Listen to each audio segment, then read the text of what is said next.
everyone has their fit, right? Maybe I just have a baggy ass vagina and I need a bigger dick. Yeah, you know what? And that's beautiful. And that's okay. And I need the big dicks to be like, oh, your pussy's so tight, man. I don't want the opposite. You're listening to Fucks Given. The one about our sex life 10 years ago versus now. Hello, Florence. Hello, Reed. How's it going over there in London town? It's going okay. We've started this episode, 3 times? The tech issues that nobody sees or hears. It's been a lot. We've actually done something super cheeky as well, and there's been another whole week in between when we last recorded, so a lot has happened since naughty. The last recording, and now Shit. But this episode will be us getting back up to date, guys. Don't worry. Yeah, shit has gone down in the last in the last month, and because we had our little break, and now we're back, and then we had another week break. It honestly, we have too many updates. We're gonna have to separate them. So there is going to be even more coming in the next episodes.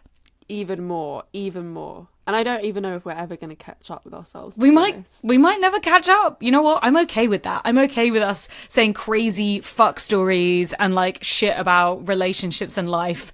And until maybe we'll save it. Cows come home. Maybe we'll save it to when we stop doing all of this fun stuff around the winter time and we're just miserable and hibernating. True. Cuffing season where nothing's actually happening. Yeah, it's just stayed in again this weekend. Stayed in again. Watched another movie. What about your new budding relationship, Reed? Okay, well, any excuse to talk about it because it's so nice and dopamine. So we went to KV, Club Verboten, last... when did we go? A couple of weekends. Sex party a couple of weekends ago. And yeah, that was insane. And it still felt a bit weird because we were still really quite fresh into the relationship, and because we're long distance, Jacob and I, we hadn't really had enough time together. We had time together, but we're busy, extroverted, outgoing people. We want to do stuff. We want to go out every time. We want to go out and party and have fun. So we had conversations beforehand about KV of okay, well, we haven't really had a hell of a lot of sex between us. We haven't got to that point where it's just so easy and natural. We're still going through that, at the time, still going through the fun stages of is this going to work? Is this the right way to do it? It was great. So went to KV, which again, I think is probably my favourite fetish party in London. And for those that don't know, what is the kind of premise of KV? So KV is a place you need to dress up in fetish gear. They won't let you in on the door if you don't. And it's like a club night where fucking and sex is allowed, and you can pretty much wear whatever you want, as revealing as it is, as long as it's fetishy or show stopping, something you just wouldn't wear in the street. And they have a party room, they've got dancers, they've got DJs, but also other rooms where you can go and fuck. And we just had the most amazing time, and we both looked fucking sick. And had those conversations about what we wanted to do, who we wanted to play with. And I definitely stated at the beginning, I was look, we haven't had enough time, just you and and I've got tunnel vision at the moment for you.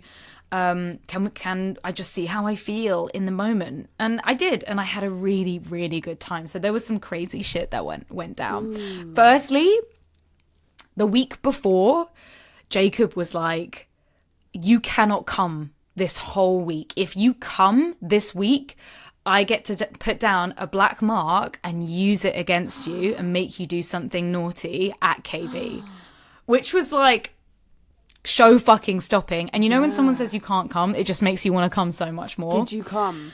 It was a whole week, man. It was a whole week. Of course I fucking came. Yeah. think I could have done that either. Jesus Christ. Just no way. And on top of which, also the bratty side of me was like, yeah, I'm gonna break the rules, and then you're gonna have to make me do something. Oh God, did I regret it in like all the best kind of ways. I came a lot. I did come a lot that week. So how many black really marks did you have horny. on your naughty list? A lot. A lot. So I'm also seeing cattle prod. Yes. And that was hard because I was like trying not to come. And of course, if I'm trying not to come, that makes me come more, makes me more turned on. So ended up like, I think by the end of the week, there was like 3 solid black marks. But I must have come like, it was like 6 or 7 G-spot comes and like 3 or 4 clitoral orgasms. Wait, no, the maths doesn't add up. Either way, you're a fucking naughty girl. And Yeah, she I was deserved to naughty. be fucking punished. Anyway, so the first black mark was so motherfucking evil. We fucked a lot, by the way. We fucked a lot, and my pussy was not happy at the end of it. What, at KV? I ended up with like, after KV. Okay. Because he stayed after, and we just fucked a lot. Yeah. So the first fuck was, there was like, okay, I can't remember which way around it was, but there was a guy in a gimp suit with a strap on. So a guy in a gimp suit, like full latex gimp suit, standing at the corner.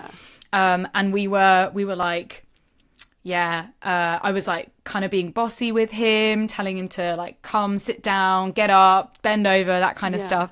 And then Jacob used one of the black marks to take us, including this gimp guy, into the sex dungeon and basically have this gimp fuck me whilst Jacob is holding my face and like looking into my eyes. So I'm like putting his hands on my mouth and my throat. Whoa. Like, and he was just like, basically being fucked by a human sex toy. And this person, this guy couldn't, not to assume gender, this person couldn't feel it because it was just a strap on. So it was just being used for somebody else's pleasure. And wow. oh God, it was so good. It was so good. That sounds hot. That was fucking amazing. Yeah. And also just like how amazing not being intimidated or feeling insecure about someone fucking me right in front of him was just like mind blowing, and I was just so turned on.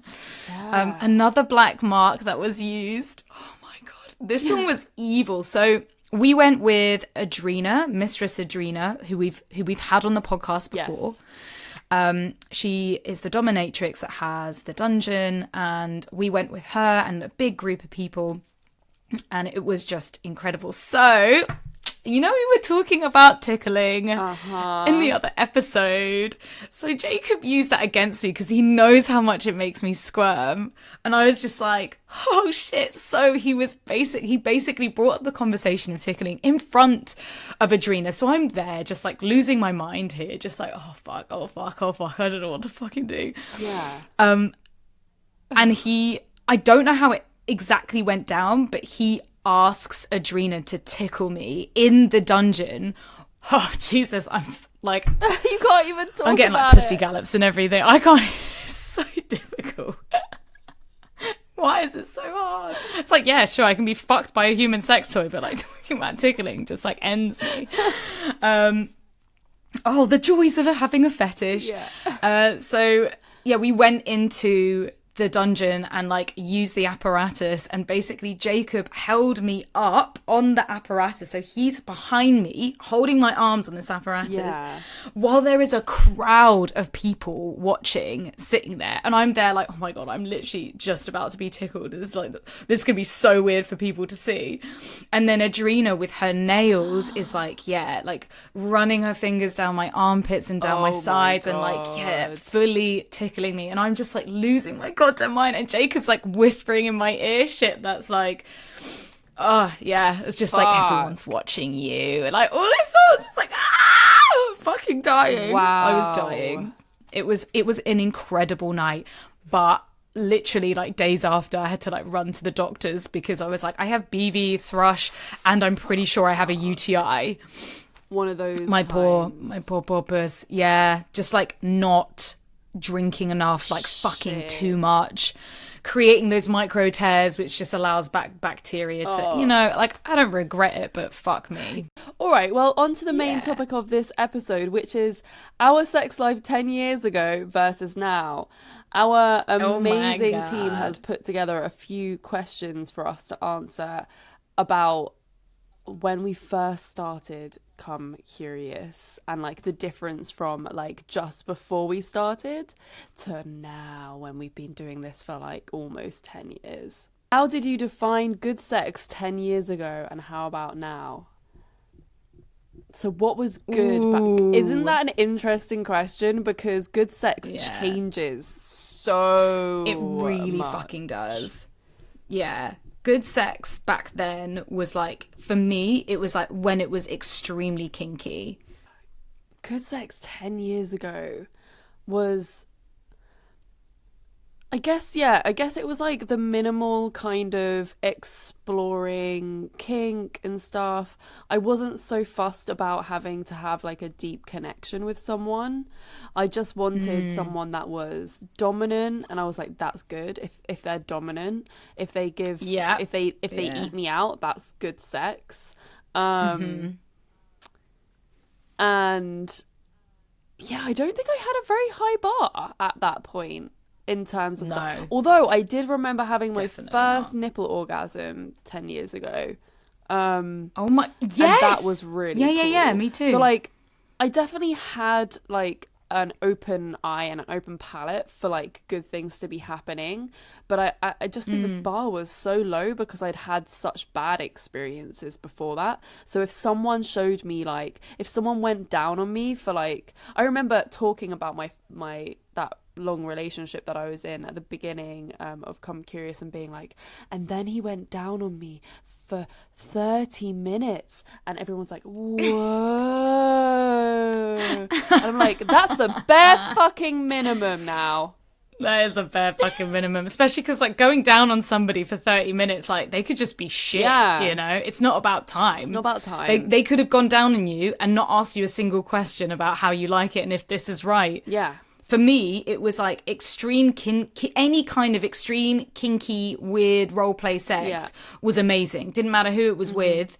And now it's like, oh no, like it's all about consent. Yeah. It is like, I want you to be interested in how I receive my pleasure, and I want you to like, ask me about everything. Oh, and be interested. It's not just like, I want you to tie me up. It's like, oh, how do you want me to tie you up? Like, what kind of restraints do you prefer? How do you like it? Do you like to be comfortable? Do you like to be uncomfortable? Like, those kind of fucking questions. Yeah. That's good sex. Yeah, for me now, it's more about, well, like, good sex for me, I have to have a really, like, good physical connection with someone. Like, there has to be really good chemistry. I have to be attracted to them. They need to be fitting my body in a good way, and they need to be into the same things that I'm into in terms of like the control play in the bedroom. But really good sex for me is having that like that really deep connection with someone where you just like want to fuck their brains out and like become meshed together in a heap of and sweaty it feels bodies. Feels like drugs when you're fucking them. You're just like, this is the best I've ever felt. What like the sex fuck? where you go to the universe and back, like that's the fucking bar now. Fuck. What was one sex myth that everyone believed back then? Yeah, either dick size matters or big dicks equal good sex. Okay, let's go with big dicks equal good sex, because that's it. I think like, I hate to be a size queen a bit, but like I know that it's about, like everyone has their fit, right? Everyone has to like it's about the fit. Have a good fit. Maybe I just have like, you know, the other day I was talking to someone and I was like, maybe I just have a baggy ass vagina and I need a bigger dick. Like you know what? And that's beautiful. That's okay. And I need the big dick to be like, oh, your pussy's so tight, man. I don't want the opposite. I don't want the opposite, like when they're like, like, can you close your legs? Just squeeze them together. Yeah, just like, should we do doggy? Fuck me. Oh, Jesus Christ. So yeah, maybe that like the porn star big dick is everything. Because it's really not. I mean, we've both experienced big dicks in our lives that have been too big, and once they're too big, you can't have like super rough sex because they're gonna fucking hit the back of your cervix and it hurts. You get more vaginal health problems when there's a big dick, you know, all of those Oh my things. God. Yeah. Thrush, UTIs, BV. It's just... So yeah, like it's big dicks are great if you have the capacity to take a big dick. But I think I remember, like, I just didn't know what size I wanted. So I was causing a lot of pain to myself, especially when you want to have sex a lot. Yeah. It's not practical, just not practical. So it's knowing your size, knowing your fit. You know what? I don't know whether this actually counts, but when I have amazing sexual chemistry with someone, more likely than not, their penis is a good size for my pussy. Interesting. I wonder if there's like some science behind that. That would be cool. Yeah, like you just get magically, chemically drawn to people that actually fit you. God, yeah, like the here and now. It's like before we were like, yes, married, and now we're like, that is fuck, so fucking no. true. I wanted the whole hog. 10 years ago, I was like, give me kids, give me marriage, give me a stable home. My God, yeah. I will. The kids. The kids thing. Like, I would like to have 3 kids by the time I'm 30. And it's like, bitch, I'm nearly 33, man. There is no fucking way I want a child right now. No. I don't want children right now. I don't know if I do or not. I'm very confused about my children future. My children. I'm very confused about my children. And and my view on marriage has totally changed as well. Yeah. Like, also, that's a lot of fucking money. A lot of money to get married when you could put that towards actually owning a house, which is almost fucking impossible this day and age. Fuck spending money on weddings. Sorry, like, if you... Yeah, because... I'm sure it's beautiful if you like spending money on weddings. Personally, I could not waste money in that way. It's about priorities, right? There are people that money is so important for, that they have wanted to get married their whole entire lives, and that is wonderful. Like, if you have the money, if you save up to do it, if it works for you, then that's amazing. But like, Florence and I know we were so sucked into the idea, that traditional idea of meeting someone, of getting engaged, of getting married, of getting the house and then having the kids, because it was thrown down our throats as kids. It's thrown down our throats still now. Yeah. Like every movie, every fucking everything. I was watching Twilight this weekend, and I was just thinking about how fucking toxic that relationship is between Edward and Bella. And I used to look to that relationship and be like, wow, I wish I had an Edward. And it's like, what the fuck? He's so fucking controlling. It's like emotionally abusive. He like dumps her and leaves her in the woods by herself, and then like basically decides that he's going to commit suicide, because it's like this whole like Romeo and Juliet thing. Oh my God. It's like, wow. And he literally tells her that if she died, he would kill himself. And it's like, this is crazy. How? If he doesn't have you, how you was would that? Die? Like, how no did we have that relationship down? should be that intense. No. But I was looking at that relationship thinking, wow, I wish I experienced love that deep, you know? Yeah. Fucking. It's same with like the US Office. The Jim and Pam's relationship I used to look up to, being like, wow, it's so beautiful and romantic. Aww. And then looking back, I was like, oh, wait, that's really fucked up. Like, there's a lot of shit that Jim does that's not okay. Yeah. Like, again, emotionally manipulative. Like, oh, I'm going to tell you, like, before you get married that I love you. Like, fuck, man. Yeah, I mean, not I didn't see that, but that sounds fucked up too, man. Yeah, it's like anytime you watched it in a film where like the guys fought over her, or like they got really, really like violent and aggressive, and it's like, oh my God, that's so hot. Like, no, that is not hot. That is terrifying, and you need to step away from people like that. They have some serious work to do. I hate that I romanticized all that shit. Like, I really and unlearning all that stuff has been amazing. mission, and I still think I probably got it entangled in my brain somewhere. For sure. I've still got the little like toxic like, yes, tell me that I can't fuck anyone else and you just want me all alone and you're just gonna lock me in a room forever. Like, the whole like you're mine thing. Yes, what the fuck? I own you. So fucking much. This is the separation between fantasy and enjoying the fantasy than actual reality. Because if he was like, you're mine, you can't look at anyone else, no one can flirt with you, you can't, and instant step back. Yeah. So this is like being able to feel safe in that environment to make those little like fantasy fun jokes and like talk about the fantasy toxicity of just like, but it's still, I think, still an influence. Yeah, I think part of me likes that because of all that stuff though. And it's like, it probably likes it in a slightly toxic way. Yeah, but that's also okay. You know, like toxicity can be okay when we recognize that it is toxic, that we need to also, when we're aware, when we're not harming ourselves or harming another person, playing around with toxicity and really fucked up fantasies is fucking amazing. Yes, true. And delicious and naughty. Okay, favorite position then versus now.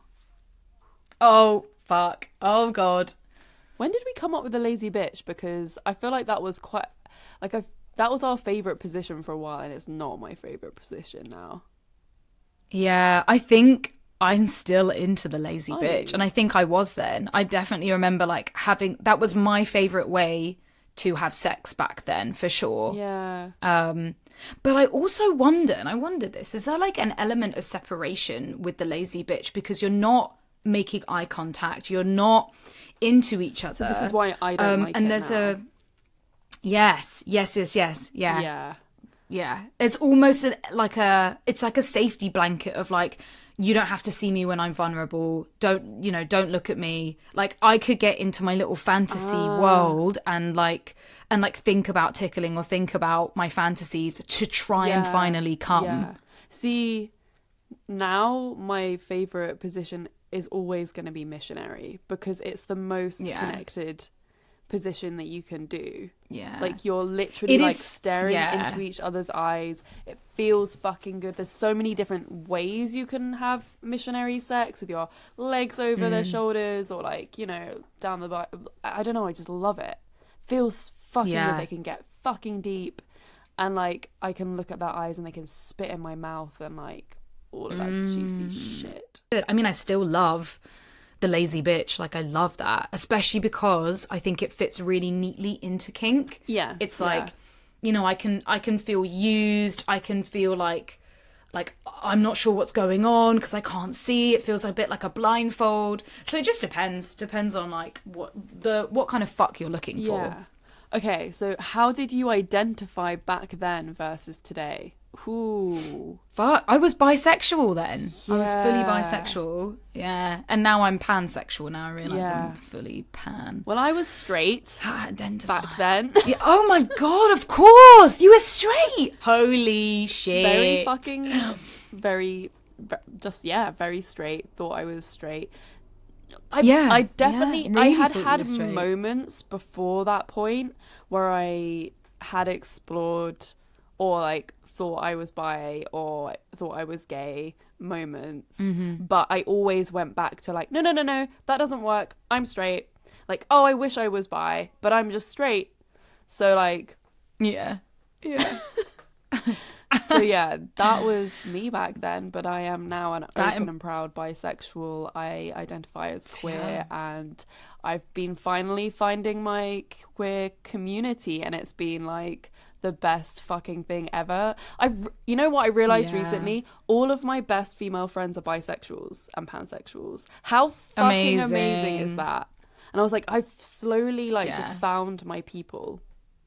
I was trying to think of identity wise, if I was at that point being I am a sex worker. I don't think I was. I think I was webcamming. Yeah. Oh, I do modeling, online modeling, but I don't think I was I also don't think the term sex work was really in back then. I don't think it was either. No. It was it's a very modern term. I think because it was either you're a webcam model or you're a fucking prostitute. Yeah. That was like it. Those were the two choices. And I used to webcam back then as well, but I would have never have told anyone that. Like, I wouldn't have spoken about it openly. You know, it would have been a very like hidden part of my income. Whereas now we're like out and proud, OnlyFans creators. Look at us growing. Aw. We grew up into sex workers. Yes, we did. Yeah. Okay. Did either of you have a quarter life crisis? Fuck yes. Yeah. Absolutely. Yeah. Yeah. Yeah. Like, what? I'm trying to think the ages. Like, yeah, it was like early 20s. The early 20s? Or mid 20s. Yeah. I Either feel like early to mid. my quarter life crisis was like around the time that I was turning 30. It was like in between. Oh, all maybe that you're stuff. right. Because No, I think mine was early. when I definitely. think about that, I had a very like just the year before I turned 30, I was having a very existential time in my life where I was like, oh my god, what's my purpose in life? Like, I need to have a baby. That whole time where I was like, I might even do this by myself, have a baby, because I felt like I needed Oh my God, yeah. some kind. I was like, this is my purpose, right? Like, I'm supposed to be a mother because that's what I had thought my whole life from the age of like being a kid when they give you a fucking doll to push around in a pram. And I was like, obviously, Or the flower yeah. babies. And then after obviously the relationship not working out, and I was like, wow, what am I supposed to be doing? I was watching so much Keeping Up with the Kardashians back then and like looking at them with all their kids, thinking like, oh my god, like I don't have that. Like, what am I doing with my life? It was horrible. Yeah, who am I? That is, that was a big one. Yeah. I think before 30, people do freak out a hell of a lot. Yeah. Mine was definitely early 20s, early to mid 20s. When I just finished uni and mental health was just honestly so awful, and trying to figure out what I wanted to do with like knowing that I wanted to go into porn, but also the rest of the world telling me that I shouldn't go into porn and I shouldn't be doing like sex work. And yeah, I just think that like really, really fucked me up. Like OCD was through the roof, probably like my worst time for depression, anxiety, my obsessive compulsive disorder, like kicked off, man. It fucking kicked off. Yeah. Nasty. Yeah, cool. They're real. Thank God They're fucking real, man. Yeah, fuck. Thank God for therapy. Thank God. Literally. Okay, so what did aftercare mean to you back then versus now? Lol. Okay, aftercare was like a hug after fucking. Yeah, like a little cuddle. That was it. A little cuddle. That was it. Yeah, that was just it. Oh, yeah. And we would never ask as well. Can I have a cuddle? We would never ask for the aftercare. It was just a bit like you were just a bit shell shocked if you don't get a cuddle afterwards. And the cuddle could have been really short as well. It might not have been like aftercare all night. It might have literally been like go for a fuck, have a little like 10-20 minute cuddle and then leave. You know, my ex used to weird. get up after we fucked and jump straight in the shower and leave me in the bed. I didn't even come. So I was like sitting there and I would grab my madness. fucking Doxy vibrator and give myself a cum by myself, and I'd just be lying there like, what the fuck is my life? Why were we with these? I don't know. I for cried so myself long? to sleep every night, and I still stayed. That's the wildest part to me. Yeah. If you are crying yourself to sleep next to your partner, something's got to change. Yeah. I did exactly the same thing. But aftercare for me now is like forehead kisses, and like I guess it means a bit different. And I feel like aftercare is for everything, like not just kink. And I think maybe before I was like I would only see aftercare in kink situations, but now I'm like, no, aftercare needs to be after every sexual act because sex is vulnerable. Yes. Yeah. And communicating what you want is okay. And if you want forehead kisses and cuddles and you just need like a little like skin contact time after whatever, but it could just be anything that you want it to be as long as you communicate. Yeah. for me, I've realized that I don't need cuddles, but I need like conversation and questions and talking about the sex afterwards. Because sometimes like sex can be extremely overwhelming, and sometimes I'm just like, don't want to be touched right now. Yeah. So just having somebody there, like lying in bed and being interested in how the sex was for you is my form of aftercare. Yeah. And oh my god, the 3-day later text, or checking in days after about that sex, either via text or talking about it with that person in person. Be like, yeah, so when we did that, how did that feel? You know, like, now we've had some time to process and think about things. Like, what did you think of the experience? Like, that kind of stuff is just so powerful. You can't go wrong if you do a check-in text, especially if it's like a fuck where you literally fucking leave same night. Yeah, I don't think I would ever have thought of aftercare for like casual sex before now, but now I find it really important to have a check-in after someone fucks me, because otherwise I just feel used. Yeah. Yes. And recognizing that it's not just people who are submissive that need this idea of aftercare. Dom people also need an element of aftercare, depending what that looks like for them. But making sure that they know that, especially if you're doing fun kink stuff or like playing with role play, making sure that they're aware that like, hey, it is what I wanted to do. I did feel safe with you. You know, you allow me to express myself. Like, are you feeling okay? You know, you're not a bad person, especially if they have, if they're dealing with mental health issues, or if they have OCD, especially if they have OCD. People can really get in their heads about the kind of sex that they have. Yeah. And the last question is, what did you think that you'd never do that you have done now? I think I've done everything. Everything that you like, think you'd never do? I'm trying to think. Yeah, like, I'm trying to think that, like, I don't even think there was anything I would never do.